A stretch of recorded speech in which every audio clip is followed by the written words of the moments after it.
Having had formal artistic training from Sir J.J. School of Art in Bombay and later at the Académie Julian in Paris, Hebbar taught art at the J.J. School for many years and was sought after as an art mentor by several institutions.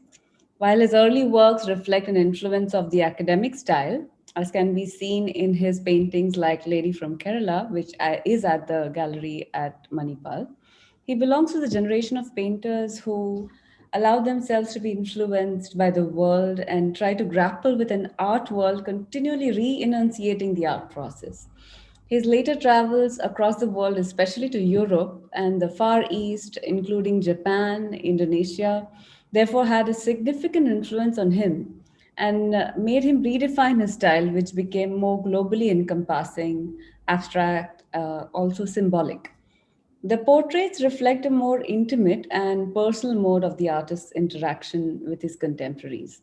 And people in his world, including anonymous faces, feature as familiar strangers in these portraits, sort of a kinship cluster that forms around his experiential world.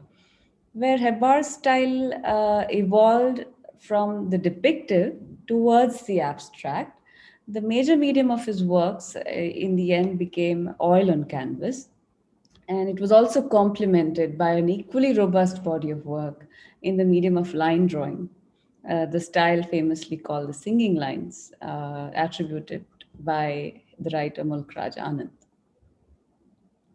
Hebbar's singing lines were particularly distinct, and I'd like to say something about his singing lines. Hailing from Kattingeri, a village near Udupi, he had grown up in a musical environment which was rich with performative traditions like Yakshagana. His long-standing friendship with the cultural polyglot, Dr. Shivram Karanth, who also hailed from the same region, is well known. So Hebbar learned dance also from Birju Maharaj. He learned Kathak, not only for understanding the dance as a practitioner, but to understand the sense of rhythm that came with dance. And the sense of rhythm started reflecting in his artworks. His singing lines adeptly capture the vibrant energy of Yakshagana dancers in elaborate costume, complete with a headdress, a ketki muddale they say, and a breastplate, the kavacha. In face, the tiny headdress actually, the one that is worn by the female characters in Yakshagana was actually an introduction for the costume of female roles by Shiram Karanth on suggestion from Hebbar, and that is what historical legend goes by. There is a cluster of paintings at the gallery which is dedicated to contemporaries of Hebbar. And so the most prominent contemporaries of Hebbar in Bombay were the Bombay Progressive Artist Group of the time. These included artists like F.N. Souza, S.H. Raza, M.F. Hussain, K.H. Ara, Gade, also Bakre, and so on. So Hebbar had grown up amongst a musical environment, and his sort of tradition was also deeply, entangled with kinship with figures like Shivram Karat. Hebbar's portraits are a testimony to these historical figures, friendships, his professional relationships that existed and constituted the world of him as an artist, and also perhaps shaped his worldview. Art historically, portraiture has close links with the tradition of masks and performative practices, which are closely related also to styles of realism, expressionism, representational work, as well as anti representational aesthetics. So, an instance of this is evident in one of the paintings of Hebbar of his portraiture of Ara, and you can see the expressionist aesthetic being reflected with the sudden splash of green that he attributes to Ara's face right in the center.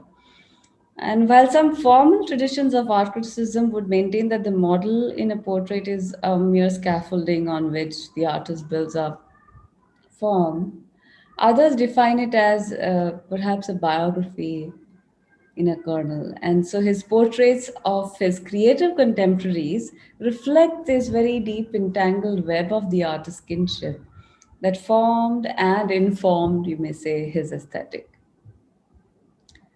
About his socio-political world, Hebbar's portraits, particularly in this collection at the Hebbar Gallery, reflect a different mode of artistic engagement with his world, also with his, family, with his, and also his concerns about larger socioeconomic issues around the world at that time, during his contemporary, in his time.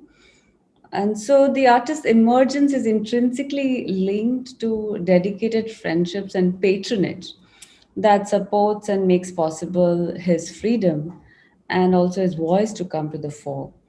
So, and there are a wide array of political leaders and patrons that are portrayed in moods that are not quite the ones that are, acceptable mainstream. So their political readers are shown in domestic, intimate, informal, introspective moods, and the side of which we as a public never get access to. And regarding the artist's family, there is a cluster of paintings dedicated to the family of the artist in the gallery. And this cluster depicts Hebbar's family as a personal rendering of the artist's understanding of spaces in their domestic habitat and the way in which these domestic worlds sort of come through, right? And an abstracted portraiture of, for instance, his two daughters, Rekha and Rajni. But the portraiture is very distinct through a flat geometric aesthetic. And it sort of resonates with another ink drawing of two sisters, which is very minimal in content but represents the form which repeats across these two works. Hebbar's wife, Srimati Sushila Hebbar, and mother Sitama are portrayed within frames that include detailed elements marking their environment. For instance, in the portrait of Sushila Hebbar, a painting is depicted as resting in the background of the central figure, and in the backdrop of, in the portrait of Sitama, a tulsi katte in the courtyard can be seen in the backdrop. So these portraits bring to the fore entire worlds and with the people associated within these worlds and reflect his shift from focus on merely portraying the subject to also portraying the subject as located within worlds and details that inform these worlds. So that's why these particular portraits of his family members are distinct in their detailing, not just of the subjects involved, but also of the backgrounds which contextualize these subjects. I hope you all get a chance to visit the gallery anytime you are in Manipal.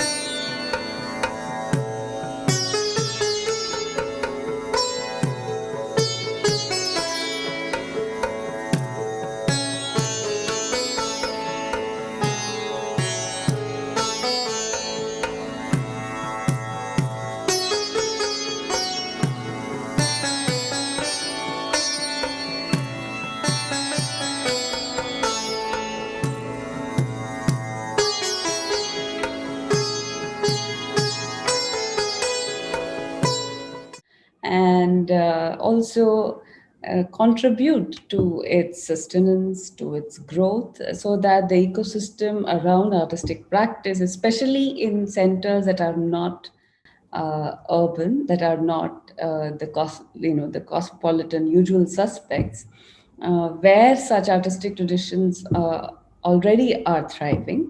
So the idea of evolving hubs around arts practice, creative practices in centers around Udupi is to sort of uh, encourage creative engagement and creative economy in the so-called smaller places where there is as rich a tradition of arts, culture, heritage as any other place, and which actually would thrive with the larger support of the cultural community around.